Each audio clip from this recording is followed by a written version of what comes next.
And what I want to talk to you today about is the idea of relationship anxiety or anxious attachment style.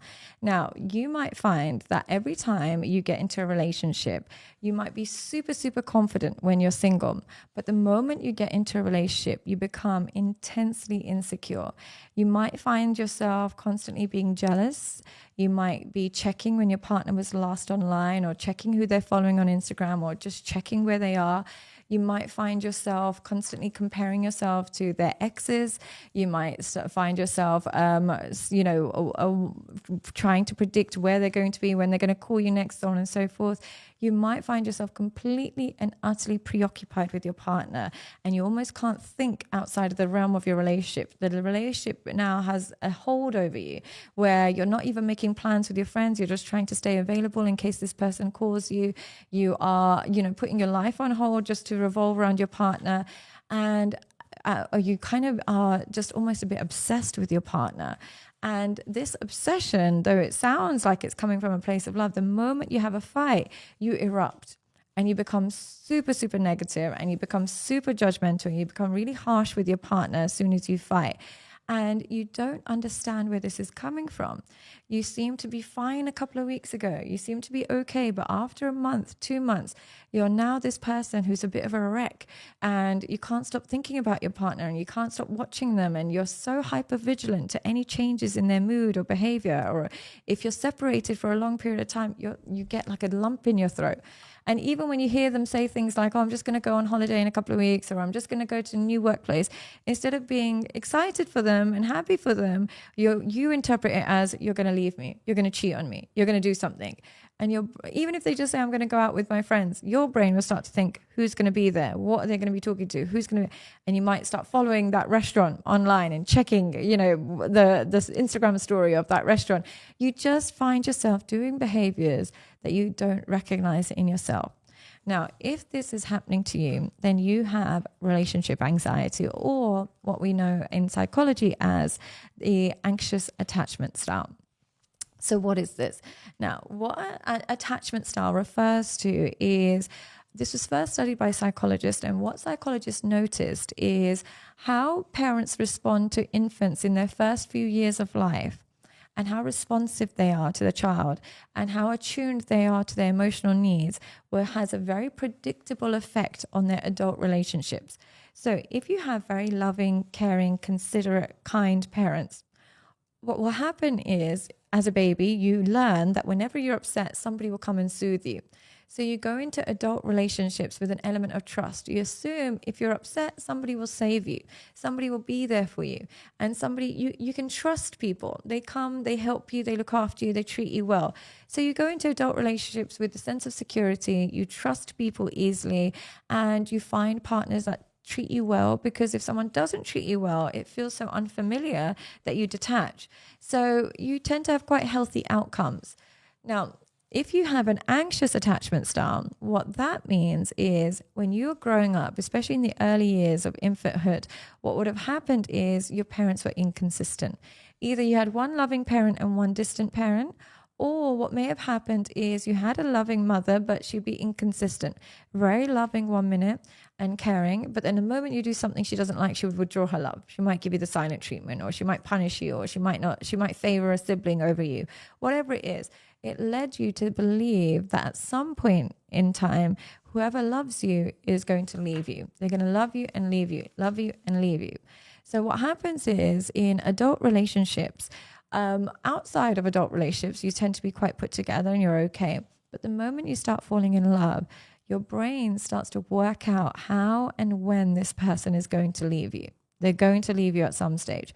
And then you almost try and predict and control the elements that may lead to them withdrawing from you. So you will enter a relationship and assume at some point they're going to cheat on you, or at some point they're going to hurt you. And what you'll do is, the moment you get together with them, you launch your investigation. You start to look for evidence that this person is not right for you.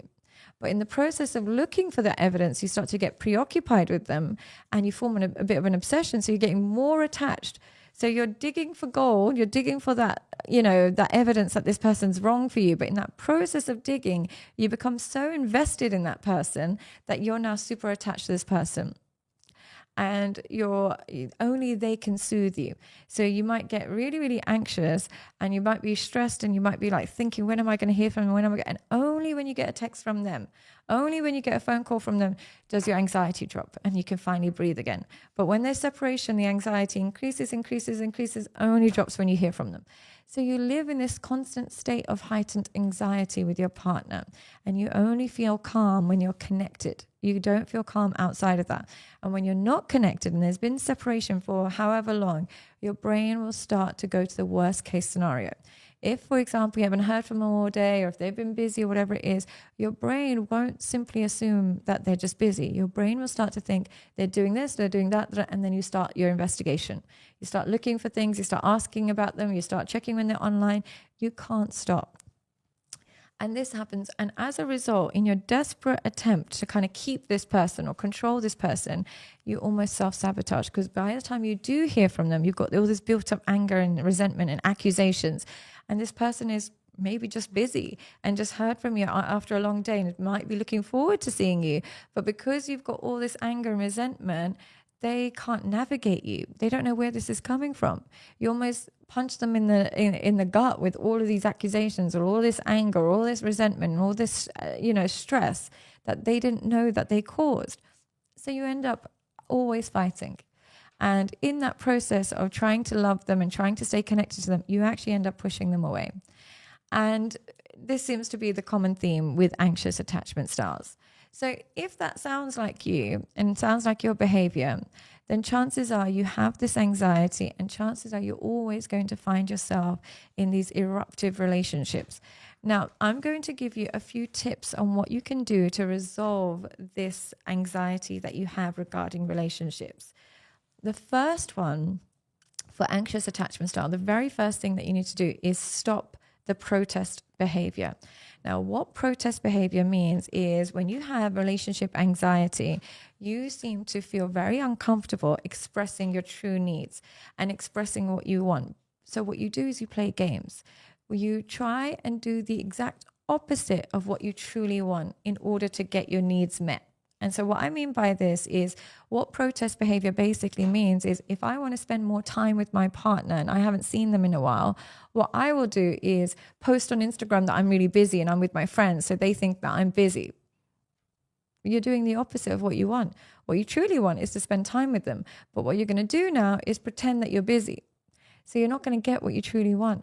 Another thing that protest behavior might look like is, I want my partner to be really loyal and loving, and I want them to label it with us because I don't like being in a situation without labels.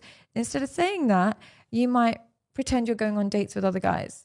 You might start following other girls on Instagram. You might show that you're so single. You might pretend that you're super, super independent just to kind of get a reaction, just to make them jealous. So instead of communicating your true needs, you do the exact opposite, hoping they'll be able to read between the lines and give you a reaction, and then you can feel safe again. But in the process of this protest behavior, you get exactly what you didn't want out of that relationship. You get the exact wrong response, and then you end up almost hurting yourself with this protest behavior. So you want to stop the protest behavior.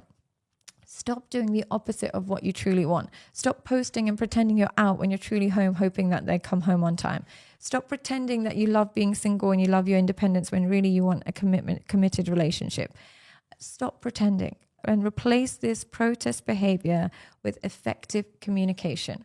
What I mean by this is, every time you get a trigger, which anxious attachments get triggered all the time, instead of getting angry and saying, oh God, I don't even know why I'm with you, I don't even want this relationship, replace it with, I'm feeling unsure, I'm feeling insecure. I prefer a relationship where we know where we stand and we have labels. And I don't really like the idea that, you're seeing other people and I'm seeing other people. It's not what I'm comfortable with. So let me know what you think. You replace what you are pretending to be with what your true needs are. Now, anxious people tend to be terrified of doing this. They think, if I do this, I'm going to put them off, they're going to run away from me, and I'm going to look really needy. So if you express your needs and it puts them off and they run away, You've lost the person who was never compatible with your true needs anyway. You've speeded out the outcome. You want a committed relationship. This person doesn't. By telling them you want a committed relationship, you get the answer to your questions way faster. And you save yourself the rigmarole of all the protest behavior and all the game playing and all the pretending to be cool. And you get what you truly want out of life. And you gain self-esteem because you learn that I actually put my cards on the table. If you accept it, perfect, we've got a deal. If you don't accept it, bye, because it wasn't going to work anyway. If I stay with you knowing that we have different needs and wants, I'm only delaying the divorce. We're going to break up one day anyway. So I might as well save myself the time and energy, might as well save you the time and energy and let go. Anxious people have a real trouble letting go because they're super, super loyal to the people that they're invested in. But the reality is they tend to be invested in the comfort of having someone, and it's not the person themselves. When you start communicating effectively, you will realize whether this person is actually compatible with you or if you're just attaching to the person for the sake of attaching. And that's why it's really important for an anxious attachment style to never show protest behavior, kill that in you, and effectively communicate your needs. The third thing that you need to do as an anxious attachment style is try your absolute best, and this is very difficult for anxious attachment styles, but try your absolute best to maintain your independence. When an anxious attachment style enters a relationship, they tend to drop their own needs and drop what they normally do in their friends and family, everybody, and devote their life to their relationship and make the relationship their main source of self-esteem. Problem with that is their partner tends not to match that energy. Their partner tends to just get on with their life and not really revolve around the relationship. And they interpret their partner's independence as a lack of love. And they get angry at that person for being somewhat independent or autonomous. But really, if they maintain their connections with other people, they maintain their life goals, they maintain their priorities and the relationship, they try their best to still do what they normally would do, rather than just saying, I'm going to cancel all plans in case they're free. What will happen is they'll have less built up resentment for their partner. They'll be less dependent on that phone call from their partner to say, are you free? Are you busy? They will be making their own plans and getting on with their day. So as much as it's unnatural for you, try your best to maintain your independence and autonomy as much as you can. Okay? So the three main things I would say is, firstly, watch the protest behavior. Make sure you effectively communicate and try and maintain your autonomy at all times. If you can master those three things, what will happen is you'll naturally end up selecting a secure partner. You'll end up selecting somebody who's good for you, who soothes you, who matches you. But if you pretend to be cool, if you pretend that you don't want a relationship, if you do the opposite of what you truly want, you're going to also match with somebody who plays games, who's also independent, who also doesn't want labels. You're going to match the very person who is your worst nightmare. So by doing those three things, staying somewhat independent, communicating your needs, and avoiding protest behavior, you will conduct yourself in a more secure manner and you'll attract a more secure partner.